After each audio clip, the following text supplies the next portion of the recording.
Well, we are home from Italy, and I've been trying to figure out how to put this week into words because honestly, it was one of those experiences that changes your entire life. Now, I know I posted updates from day one and day two, but after that, things got so busy that I never had a chance to keep everyone updated. So I thought I'd sit down now and share a recap of the entire trip. So here we go. Day one, we hit the ground running. We went straight to a women's shelter and we got to work. We painted, we cleaned, pressure washed, we moved things around and did whatever needed to be done. Now, there wasn't anything glamorous about it, it was just serving. But ministry often looks like that, right? Sometimes ministry is a microphone, and sometimes it's a paintbrush or a pressure washer. Day two, we split our team in half. One group returned to the first shelter while the other went to another women's shelter. And again, we spent the day serving, working, painting, cleaning, and just helping however we could.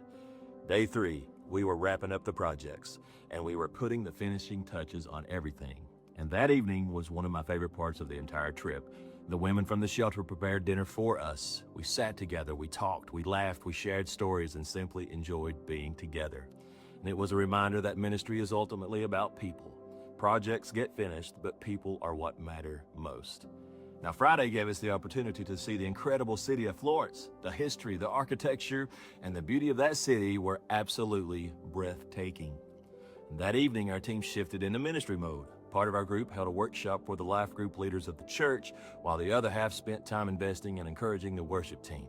It was an incredible opportunity to pour into leaders who are faithfully serving their community week after week. Saturday was all hands on deck preparing for the worship night.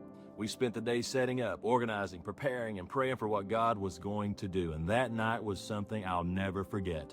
More than 300 people gathered for worship, and we saw 24 people make fresh starts with Jesus. Come on, 24 people.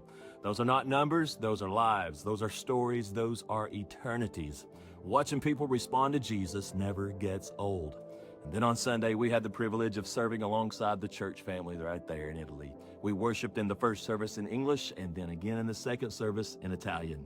And even though I couldn't understand every word being spoken, it was such a powerful reminder that the church is bigger than language, bigger than culture and geography. Jesus is building his church all over the world. And as I look back on this trip, I'm incredibly grateful. Grateful for Pastor Marco and Tina and the entire church family who welcomed us so warmly. Grateful for our mission team who worked tirelessly all week, and grateful for every person who prayed, encouraged us, and financially supported this trip. You may not have been on the plane or on the trip with us, but you were part of every project completed, every leader encouraged, every conversation shared, and every one of those 24 fresh starts. So thank you, thank you, thank you. This trip reminded me that the gospel is still changing lives. The church is still alive, and God